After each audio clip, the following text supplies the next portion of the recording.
The Ukraine war is about to go into overdrive. For weeks, Donald Trump believed he had Vladimir Putin right where he wanted him. The US was convinced that Russia was on board for ceasefire talks. That peace was finally within reach, and Trump could walk away as the deal-maker who ended the Ukraine war. Then, in an instant, everything fell apart. Russia didn't just say no to a ceasefire. Putin humiliated Trump, blindsided him with a total rejection of peace talks. Now, Trump isn't just scrambling, he's been betrayed. Maybe the US should have seen this coming. Today we break down why Putin chose now to turn on Trump, what this means for the war in Ukraine, and the big question no one wants to ask: what happens next? But first, some context. On February 13, 2025, Trump announced that a team of US delegates was sent to meet a Russian group in Saudi Arabia in just a few short days. His claims came immediately after a 90-minute phone conversation with Putin, during which Trump said the two leaders discussed how they could bring about an end to the Ukraine war. Both sides appeared buoyant in the wake of that conversation. Trump's decision to speak to Putin broke several years of US policy toward Russia, with the two countries having not spoken since Russia invaded Ukraine. Russia was also keen to stress that it wished to rebuild ties with the US. Kremlin mouthpiece Dmitry Peskov said, "The Russian president invited the US president to visit Moscow and expressed his readiness to receive American officials in Russia in those areas of mutual interest, including, of course, the topic of the Ukrainian settlement." To Trump, that statement indicated that his peace plan was on track. Putin wanted to talk. Trump was ready to make a deal. The meeting took place just a few days later. Trump's team met with Putin's envoys in Saudi Arabia, though there were some issues. Chief among them was that Ukraine didn't receive an invitation. The US was going to try and negotiate peace with Russia without any involvement from the country that Russia invaded. There were also no delegates from Ukraine's many European partners present. The meeting would be between the US and Russia only. The outcome, at least for the US, seemed to be positive. Secretary of State Marco Rubio said an agreement had been drawn up to create a high-level team to support ceasefire talks. That team would also explore opportunities which will emerge from a successful end to the Ukraine conflict. Rubio said that any ceasefire would have to be acceptable to all parties involved, including Russia, Ukraine, and the US. His tone seemed conciliatory. Trump's tone less so. Reacting to Ukrainian President Volodymyr Zelensky's expressions of disappointment about not being invited to the Saudi meeting, Trump proclaimed that Zelensky had 3 years to end the war. "I think I have the power to end this war," he also told reporters from his Mar-a-Lago golf resort in Florida immediately after the meeting. Trump's approach to Ukraine only grew more tumultuous from there. He suggested that Ukraine started the war instead of Russia. Trump also referred to Zelensky as a dictator, while claiming that the real reason Ukraine isn't holding elections during wartime is that Zelensky knows he's low in the real Ukrainian polls. Trump added in a Truth Social post that Zelensky has done a terrible job, his country is shattered, and millions have unnecessarily died. The relationship between Trump and Zelensky only seemed to get worse in the weeks that followed. The two had an explosive meeting at the White House in which they constantly argued about the Ukraine war and America's recent decisions. Trump responded to the disrespect he felt during that meeting by suspending American aid to Zelensky's embattled country and telling Ukraine's European partners that they could no longer share American intelligence. Even as recently as March 7th, Trump was claiming that Putin was going to be more generous than he has to be in ceasefire talks with Ukraine, while characterizing Zelensky as the more difficult of the two leaders to work with. It all seemed to point toward Trump taking a side in the conflict. His messaging suggested Ukraine was to blame, both for supposedly starting the war and for not making a deal with Putin to end it. He ripped into Zelensky on multiple occasions, seemingly cementing a position in which the US would try to pressure Ukraine into talks, regardless of whether Ukraine was ready or not. And once those talks happened, Trump claimed, Putin would be more than willing to negotiate for a fair deal. Perhaps those will become famous last words for Trump. Why? Well, on the same day that Trump was claiming that Putin would be generous, Russia's leader stabbed a knife in Trump's back. There would be no generosity in peace or ceasefire talks. There would be no ceasefire at all. On March 7th, Pravda reported that Russia had rejected any possibility of making concessions to Ukraine in any future peace talks. The Kremlin also said that it wouldn't consider the possibility of Western nations, especially those associated with NATO, deploying peacekeeping troops in Ukraine. In short, nothing less than everything that Russia wants would be considered in a supposed negotiation. The New Voice of Ukraine published a similar report, stating that Putin's remarks came a day before Trump claimed he would be generous in peace talks. "We are not going to give in to anyone," Putin declared when speaking at Russia's Defenders of the Fatherland Foundation. He also said Russia will not give up what it believes to be Russian land. That covers the territory Russia has illegally occupied in Ukraine already, along with the rest of the country. Russia's Foreign Minister Sergei Lavrov continued the no-compromise messaging. "There is no room for compromise on the issue," he told reporters when referring to the possibility of a peacekeeping force. European peacekeepers entering Ukraine would be little more than a direct, official, undisguised NATO participation in the war, he added.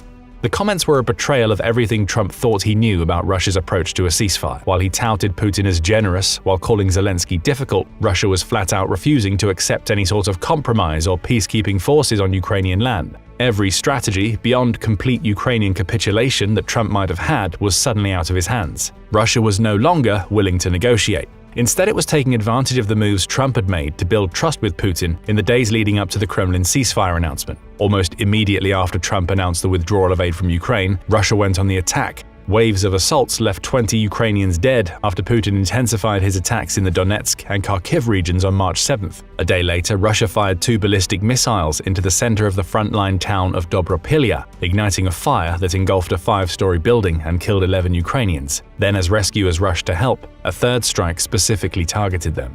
In total, 47 people, including 7 children, were injured during the attacks, according to President Zelensky. Trump's trust in Putin was shattered. These aren't the actions of a leader who's even considering a ceasefire. Instead, it looks like Putin lied and manipulated Trump. He made the US president believe he could be trusted. Then, as soon as Trump started taking action to pressure Ukraine into peace talks, Putin struck. Trump responded by suggesting that he was strongly considering large-scale sanctions against Russia as it pounded Ukraine on the battlefield. But those sanctions haven't come yet, with their suggestion coming in the same media briefing where Trump referred to Putin as generous. It's all too little too late. Putin successfully pulled the wool over Trump's eyes to create a situation where he could make even more vicious attacks against Ukraine. The question now is simple: why has Russia rejected the idea of any sort of ceasefire? There are multiple possible answers, with the most obvious being that Russia is only willing to accept a deal that fully conforms to its interests. That's according to the Jamestown Foundation, which points out that its desire for total conformance clashes with Trump's stance on a peace deal. The foundation claims that Trump has promised to help Ukraine regain as much territory as possible in a deal, which doesn't sit well with Russia. Remember Putin's comments about not giving in to anyone. To Russia's leader, the territory Russia occupies in Ukraine is already part of Russia. He won't give a scrap of it over, regardless of what Trump claims. Russia also believes that the ceasefire proposals that exist now do nothing to dispel what it calls the root causes of Putin's supposed special military operation. It claims that stopping the war now would allow Ukraine to turn into a steel porcupine that remains capable of causing severe damage to Russia in the future. The ceasefire certainly wouldn't prompt Ukraine to demilitarize, meaning the country would still present a threat to Putin. Perhaps more importantly, a lack of demilitarization on Ukraine's part means that Putin couldn't invade again after the ceasefire to get what he really wants. Add to all of this that Russia doesn't want Ukraine to have any security guarantees. That may not be a problem from the US perspective. It had already pulled aid from Ukraine once and seems hesitant to commit any of its troops to maintain any ongoing peace in the country. But Europe, that's another problem entirely. While Zelensky himself believes that Europe alone can't guarantee Ukraine's safety after a ceasefire, Europe would still be heavily involved. It would likely provide peacekeeping troops, along with delivering weapons to Ukraine and being involved in the country's rebuilding efforts. To Putin, this would amount to Ukraine building ties with a lot of NATO-aligned nations, which represents a threat to his goal of making Russia the dominant power in Europe. So the first reason for Putin's betrayal of Trump is simple. Russia wants more than the US, along with Ukraine and Europe, is willing to offer, and he doesn't want any situation where Ukraine could get stronger post-ceasefire. But there are other reasons for the betrayal. For instance, Ukraine still has leverage, a lot of it. When Zelensky's forces invaded the Kursk region of Russia in August 2024, they did so partially because they knew that holding the Russian territory would be invaluable in peace negotiations later on. Ukraine could trade that Russian territory for at least some of its own, minimizing the amount of Ukrainian land Russia claims as a result. Putin knows this, and he doesn't want to enter ceasefire negotiations in a situation where Ukraine holds any cards. Kursk is a big problem for Russia. When Trump suspended the US aid to Ukraine, Putin used the opportunity to intensify his counteroffensive in Kursk. That intensification forces Ukraine into having to make a choice, according to military analyst Yan Matveyev. The only reason to hold onto the Kursk foothold is to use it as a bargaining chip in future negotiations, Matveyev explains. However, losing a substantial number of experienced troops and advanced equipment in a drawn-out defense could severely weaken Ukraine's military capacity in other regions. Ukraine can try to hold on, sustaining heavier losses in Kursk due to the US equipment and intelligence issues, or it can surrender the territory to pull its troops back, so they can defend Ukraine itself. It's a choice Zelensky hoped he'd never have to make, and it's a choice that Putin wants to force Ukraine into making. Putin's betrayal of Trump was predicated by Russia convincing the US to cut Ukraine off. That weakened Ukraine in Kursk, allowing Putin to launch stronger attacks. There's almost no chance that Putin would consider a ceasefire until he's either reclaimed the lost Russian territory by force or pushed Ukraine's forces out. Either outcome is fine for Putin. He still takes one of Ukraine's biggest bargaining chips off the table.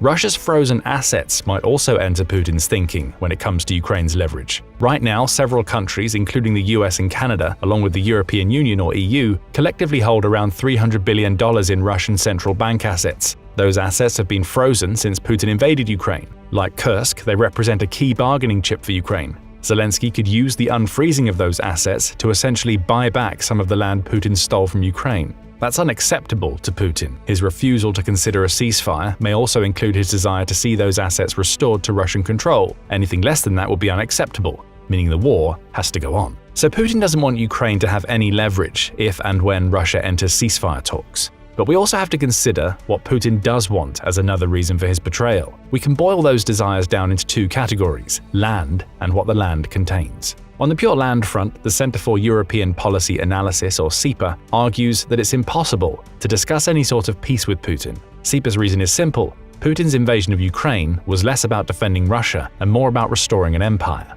Neither Putin nor his foreign policy advisors have given up on their goal of resurrecting a Tsarist Soviet empire as it existed from the 1780s to the 1980s. The source of today's troubles was not NATO expansion, but Moscow's imperial ambitions, CEPA claimed in an August 2024 article. Not a lot has changed since. CEPA's comments harken back to Putin's own about not giving up any land he believes rightfully belongs to Russia. Understanding those comments means realizing that this comment doesn't apply to Russia as we know it today. It applies to all of the territory Putin believes should be Russian, including Ukraine. To Putin, winning in Ukraine is part of his plan to restore Russia to its supposedly rightful position as one of the world's leading geopolitical powers. It's also important to his legacy. Putin wants to be the man who set Russia back on the path toward having an empire.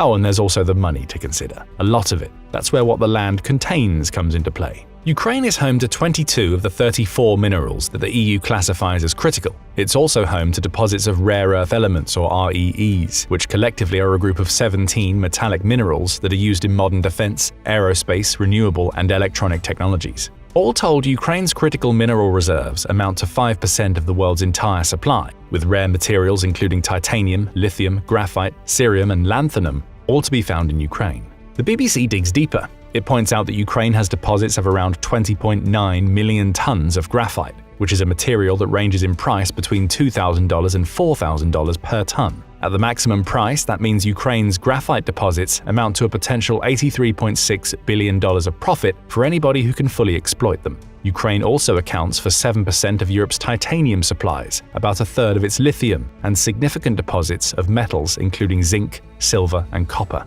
The BBC points out that Ukraine has a total of 20,000 mineral deposits, covering 116 types of minerals and REEs. Only 15% of those deposits were being exploited when Putin invaded. Many of those deposits are in Donetsk and the other regions Russia is targeting. It doesn't take a genius to figure out that Putin is as interested in exploiting these minerals to generate money for Russia as he is in rebuilding the Soviet empire. And it's not just money Putin has on his mind. Controlling Ukraine's rare minerals and metals also means Russia gains significant geopolitical influence. Other countries will come to rely on it for materials they need for everything from consumer electronics to weapons manufacturing. Putin wants the billions of dollars that come with taking Ukraine. He may want the influence these untapped deposits deliver to him even more. Agreeing to a ceasefire now, especially one that involves handing back any parts of Donetsk Russia currently occupies, means giving up on a treasure trove and sacrificing Putin's ambition for Russian expansion. And there's one final element to Putin's betrayal of Trump. Russia's leader simply can't afford to look weak to his own people.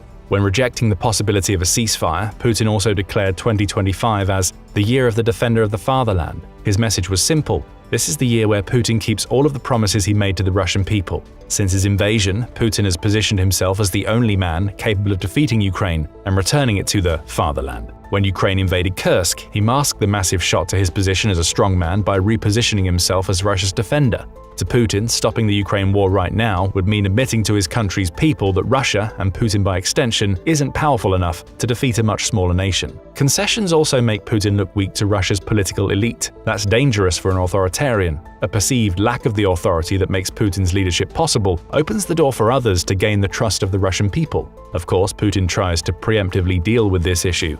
Throughout 2024, he purged Russia's defense ministry, partly to rid it of corruption and partly to eliminate people who might become a threat to his grip on power. Russia's leader has also likely ordered the deaths of several high-profile Russians. The most high-profile of those Russians murdered was Alexei Navalny, a Putin critic and opponent, who died mysteriously in a Siberian jail. It's all about consolidating power for Putin. But even with these measures, he knows that some people will happily try to take advantage of the perceived weakness that comes with a ceasefire to push him out of power. He may not know who those people are, but he's willing to betray Trump to ensure that they don't have the opportunity to cast doubt on his ability to lead Russia. There's only one question left to ask. What comes next now that Putin has not only stabbed Trump in the back, but is actively twisting the knife? In a significant policy shift, the United States and Ukraine have agreed a 30-day ceasefire proposal aimed at de-escalating the ongoing conflict. This development follows recent high-level talks in Saudi Arabia between US and Ukrainian officials. Ukrainian President Volodymyr Zelensky has expressed support for the ceasefire, stating that it's now up to the United States to persuade Russia to agree to this positive proposal. The proposed ceasefire includes a suspension of naval and aerial activities. While the naval suspension may not significantly impact Russia, considering the Black Sea Fleet has lost around a third of its ships, the aerial suspension poses a substantial challenge for President Vladimir Putin. Russia has been relying on glide bombs launched from aircraft behind the front lines to assault Ukrainian cities. An aerial suspension would limit Russia's capacity to exert pressure on Ukraine. Right now, we don't know Putin's thoughts about this potential partial ceasefire. Russia hasn't commented. Marco Rubio, who led the US delegation in the Saudi Arabia meeting with Ukraine, had previously said that the talks would be key to resolving America's suspension of aid and intelligence sharing. He argued that the suspension came about because the US felt that Ukraine was not committed to any sort of peace process. But just days later, the situation has already changed. The US has officially resumed military aid and intelligence sharing with Ukraine after Kyiv agreed to back Washington's proposal for a 30-day ceasefire with Russia.